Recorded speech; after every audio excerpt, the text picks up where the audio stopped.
Noong 2 ng Pebrero taong 1887, ang Groundhog Day, na nagtatampok ng isang rodent meteorologist, ay ipinagdiwang sa unang pagkakataon sa Gobbler's Knob sa Punxsutawney, Pennsylvania.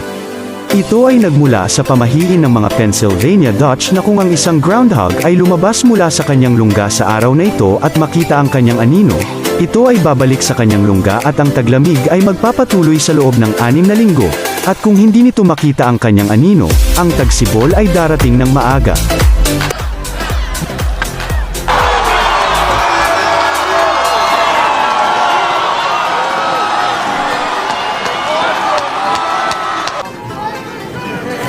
Matter how you measure, it's 6 more weeks of winter weather.